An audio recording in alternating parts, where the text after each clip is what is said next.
அண்ணி உனக்கு தூக்கம் வந்துச்சா? எங்கடி நல்லா பகல்ல தூங்கிட்டான், ராத்திரி தூக்கமே வரமாட்டேங்குது. எனக்கும் தான் ஒரு பொட்டு தூக்கம் இல்லை. ஆனா பக்கத்துல எல்லாம் பாரு எப்படி தூங்குறாங்கன்னு.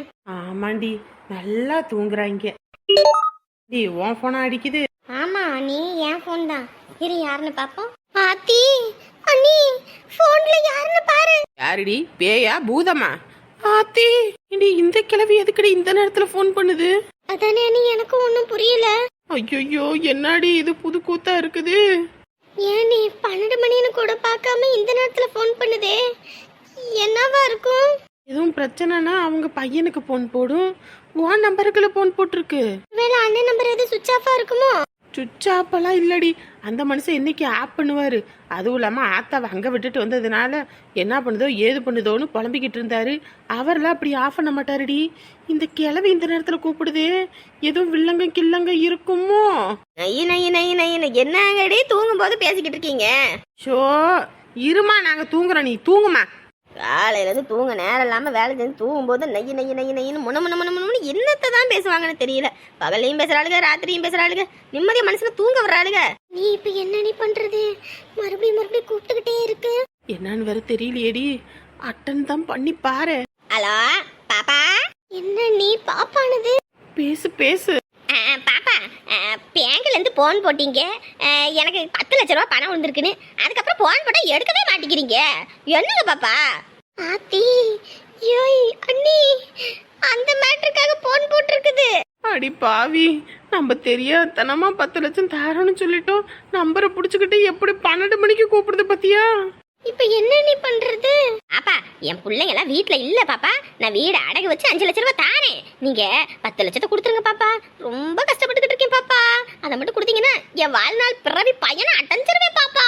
அடி பாவி குந்தாணி, 10 லட்சத்துக்கு ஆசைப்பட்டு 30 லட்சம் ரூபாய் வீட்டை அப்படியே அடகு வைக்கிறேன்றாளே, இவ்வளவு மனுஷியா? பாப்பா இங்க பாருங்க, உங்களுக்கு கேக்குதா இல்லையா? இங்க பாருங்கம்மா, இந்த நேரத்துல நீங்க கூப்பிடக்கூடாது, அது ரொம்ப தப்பு. என்னங்க பாப்பா, ராத்திரி எல்லாம் எனக்கு தூக்கமே வரல பாப்பா. படுத்து படுத்து புரண்டு அதுக்கப்புறம் இப்பதான் உங்க நம்பரை கண்டுபிடிச்சு கூப்பிடுறேன். நீங்க என்ன இப்படி சொல்றீங்க? மனசு வேதனையா இருக்குல்ல பாப்பா. என்னடி சொல்றது? பேசாட்டுக்கு போன கட் பண்ணிடுவோமா? நீங்க வேற போன கட் பண்ணி விட்றீங்க, எடுக்கவும் மாட்டேங்கிறீங்க. எனக்கு எப்படி சங்கட்டமா போயிடுச்சு தெரியுமா? ஒவ்வொரு நாளும் என் மருமக என்ன கொடுமைப்படுத்துறாமா. அவ கொடுமையில இருந்து தப்பிக்கணும்னு தான் உங்களுக்கு போன் அடிச்சுக்கிட்டே இருந்தேன். எப்படியாவது அந்த 10 லட்சத்தை கொடுத்துருங்க பாப்பா.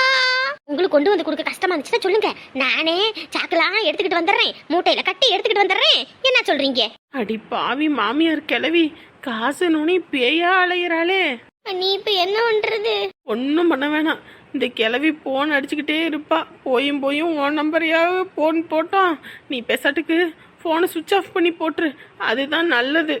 அப்படின்ற அப்பதான் மறுபடியும் கூப்பிடாது. இல்லைன்னா போன் அடிச்சு நம்ம தூக்கத்தை கெடுக்கிறதும் இல்லாம நம்ம உயிரையும் எடுத்துரும். அதுவும் நீ நான் தான் இந்த வேலையை பார்த்தோன்னு தெரிஞ்சுது, அவ்வளவுதான். 10 காளி மாதிரி ஆடி ஆட்டனா ஆடிரும். சபா என்னங்கடி போன என்னடி பேசிக்கிட்டு இருக்கீங்க? வாய் விட்டு தூங்கடி. சுவிட்ச் ஆஃப் பண்ணி போடுறி. ஹலோ பாப்பா. பாப்பா 10 லட்ச ரூபாய் பணம் வருதுன்னு சொல்லி ஆசை வார்த்தையை காட்டிவிட்டா. இப்ப போன் போட்டா போனை எடுத்து தொலைய மாட்டேங்கிறா.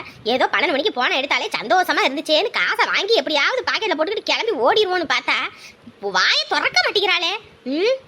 இருக்கட்டும், விடியட்டும். இதுக்கு ஒரு முடிவு கட்டுறேன். எப்படியா இருந்தாலும் என் பணம் 10 லட்சத்தை நான் வாங்காம விட மாட்டேன். அவ யாரா இருந்தாலும் சரி, எந்த கொம்பியா இருந்தாலும் சரி, கிண்டி கிளங்கி நான் ரூபாயா வாங்காம விட மாட்டேன். 10 லட்சம் ரூபாய் என் பணத்தை அப்படி அனாமத்தா விட்டுருவனே. எச்சு கையிலே காக்கா ஓட்டாதவ நானு. அப்படியா பட்டவ 10 லட்சத்தை விட்டு சும்மா இருந்துருவனே, விட மாட்டேன் நானு. பாத்தியப்பா சந்தோஷ், உன் ஆத்தா கறிக்கு திமிரு எம்புட்டுன்னு கொஞ்சம் அசந்தா நம்ம தலையில மொத்தத்தையும் கட்டிடலான்னு பார்த்தா. எப்படியும் நம்ம உஷாராயிட்டோம். இல்லன்னு வச்சுக்க மொத்த கடனையும் நம்ம தலையில கட்டி நம்மள மிளகா அரைச்சிருவா. விடுங்க அப்பாயி, ஏதோ வயசானவங்க. ஏதோ வயசானவளா? ஏன் என்னோட அவளுக்கு வயசாகி போச்சு? இத்தனை வயசுக்கு நான் என்கிட்ட கடன் வாங்கியிருப்பேனா? ஏதாவது ஒண்ணுதான் பண்ணியிருப்பேனா? கடன் அங்க லோன் வருது, இங்க லோன் வருது, கடன் வாங்குறாங்கம்மா. இப்படி கடன் வாங்கி கடைசியில இப்படி வந்து உட்காந்துட்டு யாரும் என்ன பண்ண முடியும்? ஏதோ உடம்பு முடியல, நாங்க கொண்டு போய் ஆஸ்பத்திரிக்கு பணத்தை கொட்டி பொழைக்க வச்சு கூட்டிட்டு வந்தாச்சு. மேற்கொண்டு அவங்க வாங்கின கடன் நம்ம அடைக்க முடியுமா? சரி நீயே சொல்லு. இப்ப நீயே எங்கிட்ட ஒரு 5000 10,000 கடன் வாங்கணும்னு வச்சுக்க, உன் அப்பா அத்தா வீட்டுல போய் கேட்டாங்கன்னா எங்களுக்கு புள்ளையே இல்ல, எங்க பையன் செத்து போயிட்டான்னு சொல்லுவாங்க. இதுவே அவங்க கடன் வாங்கினா மட்டும் நம்ம போய் கண்டுபிடிச்சு போய் கட்டணும். நமக்கு என்ன தலையெழுத்தா? என்ன பண்றது, எல்லாம் ஒரே குடும்பமா போயிட்டாங்களே, அதனாலதான் பொறுத்து பார்த்தா இருக்கு.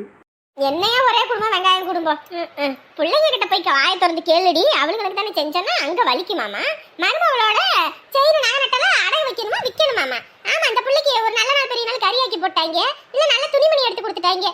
இன்ன வரைக்கும் அந்த பிள்ளை வீட்டுக்கு வந்தா அப்படிதான் அடிச்சு விரட்டு வாழுக. பேசி பேசி பேசி அப்படி இருக்கும்போது அந்த பிள்ளை கொடுப்பாளா? அவ கொடுப்பா, ஆனா நான் கொடுக்க விட மாட்டேன். பெரிய பையன் இப்போ என்ன, நம்ம இங்கே நம்ம வீட்டுக்கு போவோமா இல்லை அங்கே மகா வீட்டுக்கு போவோமா?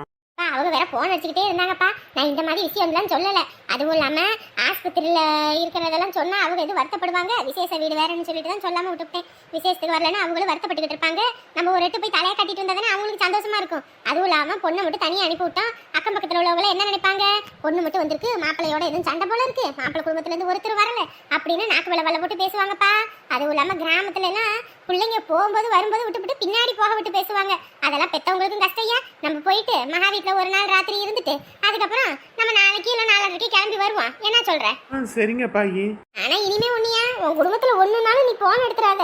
அதுக்கப்புறம் நம்ம தலையோட வந்து விடிஞ்சிரும். எப்படியோ அந்த நேரத்துல நீ இல்ல, நீ இருந்திருந்த இந்நேரத்துக்கு நான் காசை கொண்டு போய் கொடுக்குறேன்னு ஏதாவது ஒண்ணு பண்ணியிருப்ப.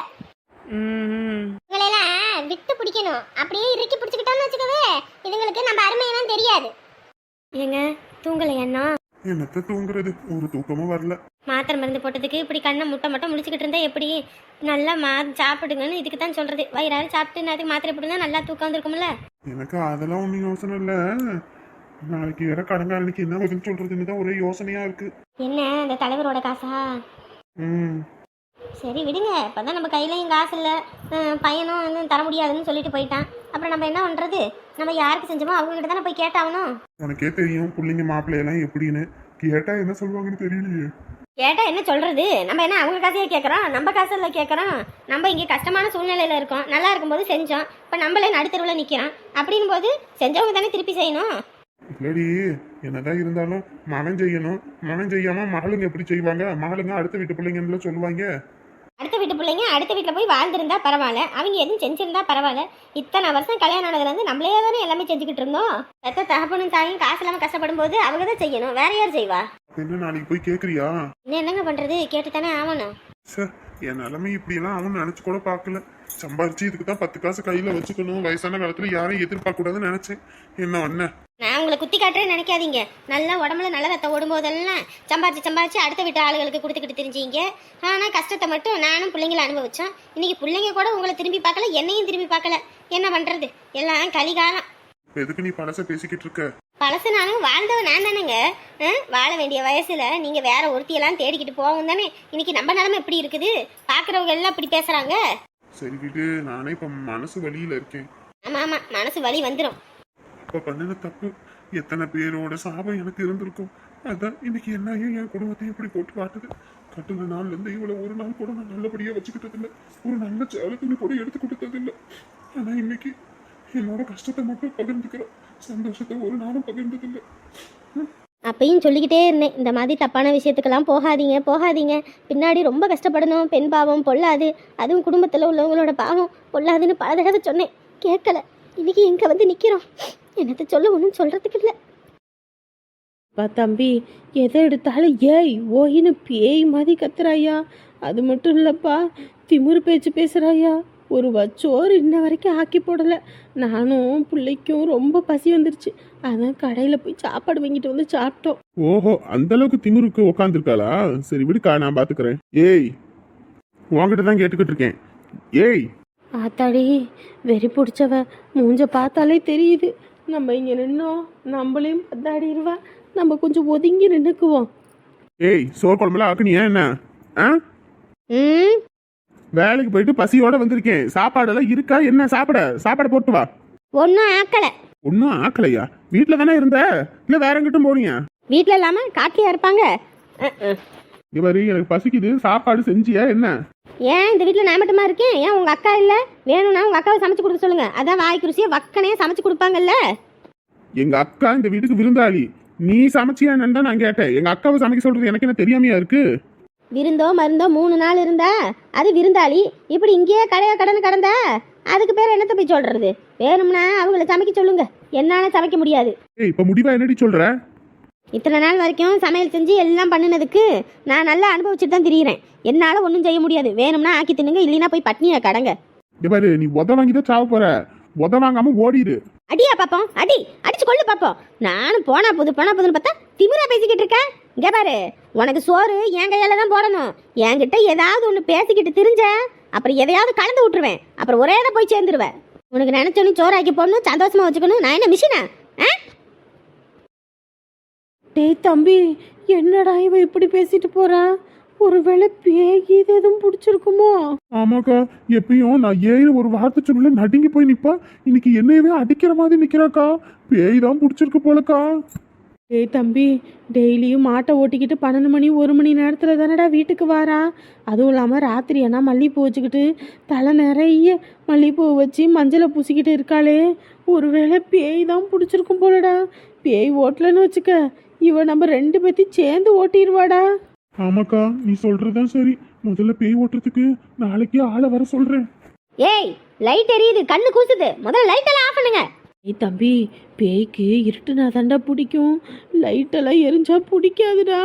அதான் ஆஃப் பண்ண சொல்கிறா. அப்போ உண்மையாலுமே இவளுக்கு பேய் தாண்டா பிடிச்சிருக்கு. அக்கா, ஐயோ, ஆளோட குடும்பம் நடத்தினது போய் இப்ப பேயோட குடும்பம் நடத்தணும் போலயேக்கா. ஏய், எந்த ஒரு பேயா இருந்தாலும் சாமியாரை வச்சு அடிச்சு ஓட்டுவோண்டா, அடிச்சு ஓட்டுவோம். லைட் ஆஃப் பண்ணியாச்சா இல்லையா? அந்த ஆஃப் பண்றேன். ராத்திரி நேரத்துல தண்ணியை மோந்து வைங்கம்மா தூங்குறது போது அப்படின்னா கேட்கறது இல்ல. பக்கத்துல தலைமாட்டுட்ட வைக்கிற பழக்கமே இல்லாம போச்சு. மகா மகா மகா மகா மகாவா, என்ன மாப்பிள்ளை குரல் மாதிரி இருக்கு? யாருங்க? மாமா, நானா சந்தோஷ். அடடா மாப்பிள்ள. மாப்பிள்ள இந்த வந்துட்டேங்க மாப்பிள்ள. வாங்க மாப்பிள்ள. வாரேன்னு ஒரு வார்த்தை கூட சொல்லல. சொல்லியிருந்தீங்கன்னா கதவு திறந்தே வச்சிருப்பேன். இல்லைங்க மாமா, கொஞ்சம் திடீர்னு தான் கிளம்பி வந்தோம். என்னப்பா, நல்லா இருக்கீங்களா? பேத்தி எல்லாரும் என்ன பண்றாங்க? தூங்குறாங்களா? எல்லாரும் நல்லா இருக்கோமா. நீங்க எல்லாம் வரலன்னு தான் வருத்தமா இருந்துச்சு. வந்ததுக்கு அப்புறம் தான் மனசுக்கு நிம்மதியா இருக்கு. நேத்தே வந்திருக்கலாம். இல்லங்கப்பா, கொஞ்சம் வேலை இருந்தா வர முடியலங்க. விசேஷம் நல்லபடியா முடிஞ்சதுங்களா? இல்ல, நல்லபடியா முடிஞ்சது. சரி உட்காருங்க. இந்த மகாவை எழுப்பி காப்பி எது வைக்க சொல்றேன். ஐயோ, அதெல்லாம் ஒண்ணு வேணாம்பா. தூங்குற பிள்ளைகளை எதுக்கு எழுப்பிக்கிட்டு இருக்கீங்க? வந்துட்டு இருந்தானோ நாமளும் படுத்தோம்னா தானே. அதுக்கப்புறம் பாத்துக்கலாம். காலையில விரிஞ்சோடனே காப்பி வச்சு குடிச்சுக்கிறது. என்னது? சாப்பிட்டீங்களா? என்ன வர வழியில ஹோட்டல்ல சாப்பிட்டுட்டு தான் வந்தோம். முன்னாடியே சொல்லியிருந்து வீட்லயே தான் ஆக்கி வச்சிருப்போம் மாப்பிள்ள. நீங்க சொல்லாம கொள்ளாம வந்துட்டீங்க பாருங்க. சரி இருக்கட்டும்பா, காலையில ஏதாவது பேசிக்கலாம். தூக்கம் கண்ண கட்டுது, படுப்போம். உள்ள படுக்கைய படுத்துக்கலாமா? வாங்க, நான் விரிச்சு விடுறேன் வாங்க. ஊர்க்காரவங்க எல்லாம் கேட்டுக்கிட்டே இருந்தாங்க, என்ன மாப்பிள்ள விசேஷத்துக்கு வரலையான்னு. நாங்களும் சொல்லி சமாளிக்க முடியல. அப்படி எல்லாம் கேட்பாங்கன்னு தெரியுமா? அதனாலதான் ராத்திரியே கிளம்பி வந்தோம். வாங்க வாங்க.